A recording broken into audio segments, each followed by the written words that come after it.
Alright, what is up, everybody? We are back with another edition of Everyday Hoops. Hope you guys are having a good one. Today, I'm going to be giving my 3 winners and 3 losers of the NBA trade deadline. We're doing all teams, no players, so 3 teams that won, 3 teams that lost the deadline, and how their teams look now after this mark in the NBA. We're going to talk all about that here in today's video. Thank you guys for the views on the videos and the shorts recently. I really appreciate it. If you do like the content around here, consider subscribing, liking, turn on notifications, do all stuff like that. I'd really appreciate it. Really upset a lot. It's my Twitter and all that stuff down in the description below. And yeah, don't waste any more of your time. Let's get right into it. So the first team that's going to be a winner of the NBA trade down for me has to be the LA Lakers. I mean, I think they have to be the grand total winners of the deadline for the Lakers. I mean, for first to shock the entire world and land Luka Doncic into your lap, basically like a present on Christmas, hand wrapped, gifted by Nico Harrison to Rob Pelinka, being like, "Here you go, Merry Christmas." You know, to getting Luka Doncic, now kind of just changing the entire perspective and the outlook on the Lakers for the next couple of years.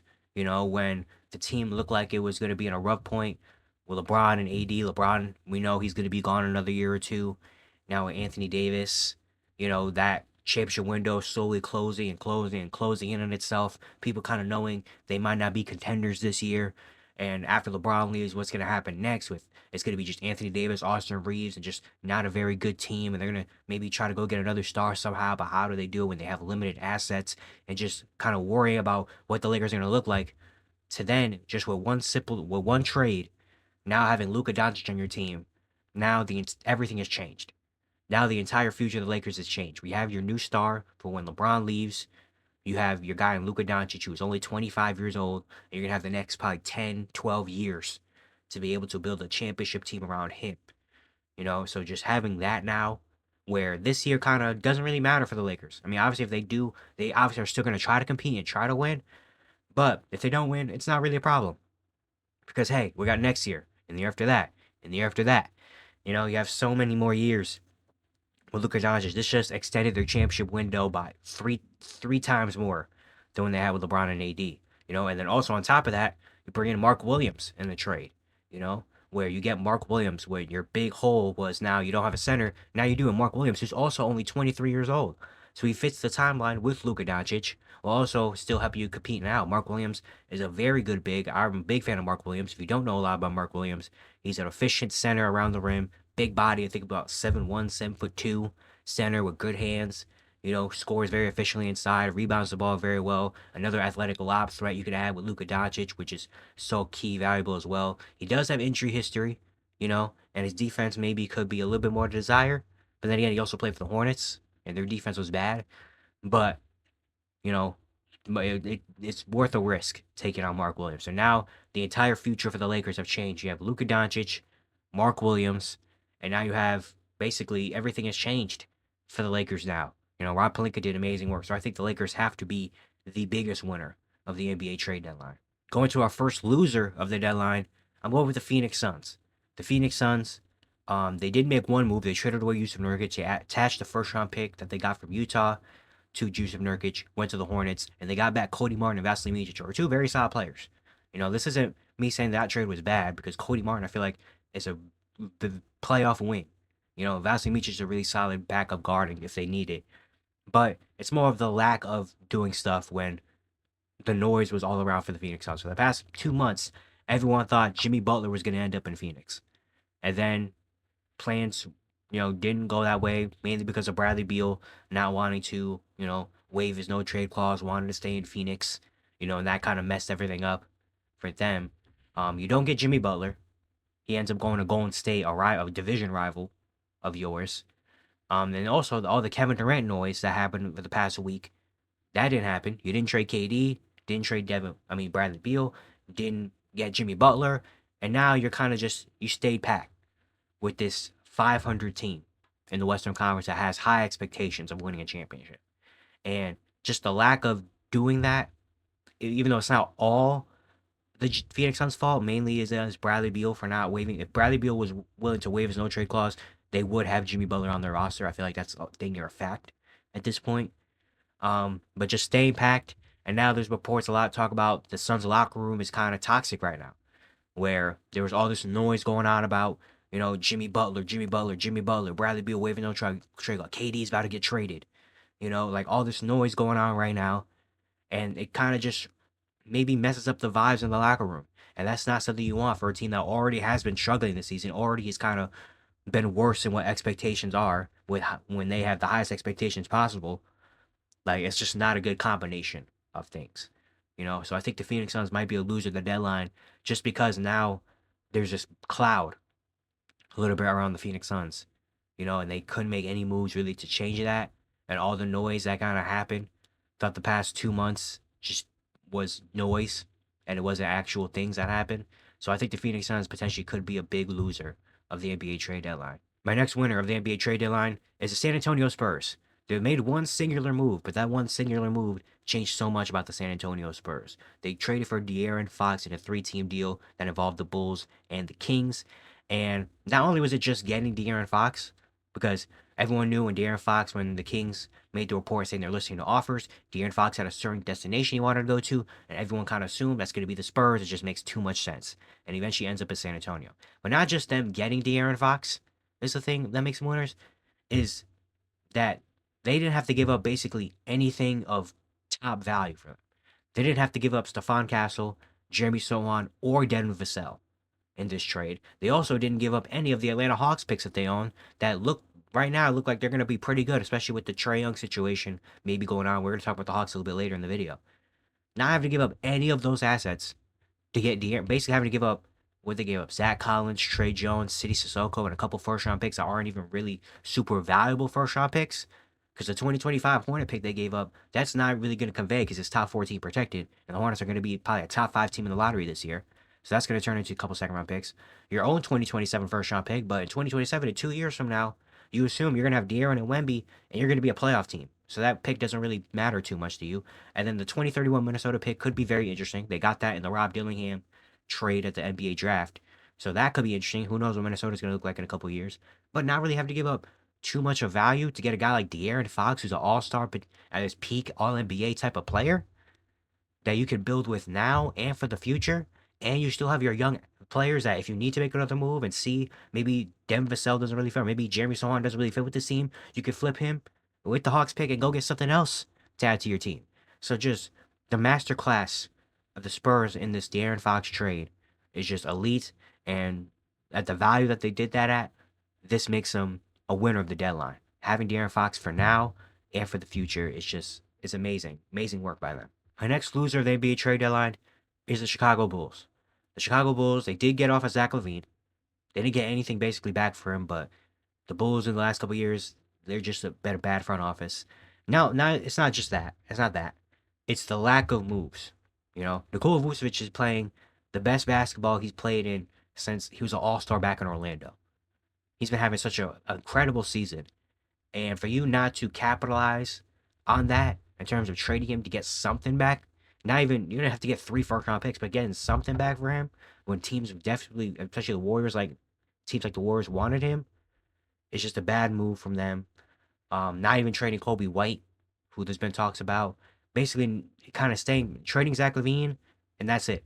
Just kind of staying packed on this team. And then, to make it even worse, Arturas Kornisovas, the GM of the Bulls, came out after the deadline, had another statement because after every NBA trade deadline, he has to have a statement, have to say something because he knows he messed up, saying that he still wants to give this young team a shot at competing for the play-in. It still has goals of winning games with this team when you just traded your best player. It's a bad look. It's another bad look for the Chicago Bulls. This front office has just been not good at all since coming in for Chicago. And just not crazy when it hit 3 o'clock, and I was like, dang, Nikola Vucevic is still a Chicago Bull. Like I would have put money on the fact that Vuce was getting traded. I would have put money on it, but just not him still being on the Bulls and the Bulls not capitalizing on it, the Bulls not making really any moves besides getting rid of Zach LaVine for 3 bench guys that aren't even going to be on the roster probably next season. It's just insane. So the Bulls for me have to be a big loser of the deadline. And my last winner of the NBA trade deadline might be an interesting one, but I have hear me out. The Miami Heat. That Miami Heat I think had a really solid, good trade deadline that for me makes him a winner. Even though they did give up the best player. Well, not the best player in the entire deadline, but they did give up the better player in all the deals. But I personally like the package that the Miami Heat got for Jimmy Butler, and not even just trading Jimmy, not even just what they got for Jimmy Butler. But I said this in my Jimmy Butler Warriors trade video. Just getting that cloud off and getting the weight off your shoulders. Where basically the last 2 months have been only about Jimmy Butler for Miami Heat. They haven't been able to really, I feel like, move forward with this season because Jimmy Butler, and all that dilemma. But now finally getting rid of Jimmy Butler, getting that cloud off your shoulders, getting that weight off your shoulders, getting that cloud out of the sky, I think just does so much for this team moving forward. And I do think the package they got was pretty decent. Andrew Wiggins, I feel like probably was the best player you can get back for Jimmy. Besides, I mean, they didn't want Bradley Beal, even though Bradley Beal probably was better. But Andrew Wiggins is having a really good season. I really do think he's going to be a really solid piece to add to Miami, keeping that defense up. Offensively, he's been having a really good year shooting the three ball. So I think he's going to be a really good value piece there. Kyle Anderson, even though they wanted to flip him, I guess, I do feel like Kyle Anderson maybe could get some minutes in the Heat system. Then they got PJ Tucker, but they flipped PJ Tucker and they got Davion Mitchell, who's not a great big name at all. He's going to be a backup, but Davion Mitchell also just fits this Miami Heat identity. And I think they just got players that really fit this team. Andrew Wiggins, Kyle Anderson, Davion Mitchell. They got a protected first round pick for next year. So if they hope if the Warriors do make the play-in, they'll get the Warriors pick, I think. Um, but I think it's really solid. It's nothing too crazy. It's nothing out of this world. But for me personally, I like what the Miami Heat got at the trade deadline, the package for Jimmy and the things they got, and also just getting Jimmy out the door and out of the locker room. I think it's going to do so much, and I do believe that there's a real good chance the Miami Heat have a way better second half of the season. Right now, they're hovering around 500. They've been doing that for basically all the entire season. But I think getting that out, getting these players in, I really do feel like the Heat could have a chance to have one of the better second half of the seasons. So I think they're a winner for me personally.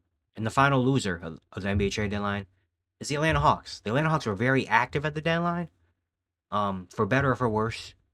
I put them as a loser, not because of the trades they made, like specifically. They did trade DeAndre Hunter, getting back Caris LeVert, George Niang, 3 seconds and 2 pick swaps. Then they traded Bogdan Bogdanovic to the Clippers, got back Terrence, and they also traded the 3 second-round picks to the Clippers. So basically, it's a net negative. It's a net zero in second-round picks they traded or they acquired because they traded them basically for Bogdan Bogdanovic. They got back Terrence Mann, Bones Highland. They also traded Cody Zeller and a second-round pick to the Houston Rockets to get some money off. And just making a lot of moves like that, basically trying to clear some salary, I think, for Atlanta. But it's not just the trade specifically saying that they made bad trades or anything like that, but it's the lack of direction. Like with these trades, I'm less kind of I'm more confused about what the direction for the Atlanta Hawks is for the future. I understand Bogdan Bogdanovic being moved. He's older. You just paid him a contract extension. He's having the worst season of his career right now. He's been injured and all that stuff. Just getting rid of him, I understand. DeAndre Hunter is at the highest value that he's ever been at in his career, having a career best season. So I guess banking on that is a solid move, even though Caris LeVert and George Niang aren't exactly maybe the best pieces maybe you can get back for DeAndre Hunter. And you didn't get back any first round picks really in this trade. You got back a couple seconds that you flipped and 2 pick swaps, I guess. Could be good. And then Cody Zeller just getting off some money, salary relief, whatever. It's not just the trades individually that I think makes the lack of direction in terms of what are we doing? Like, what's the future looking like for Atlanta?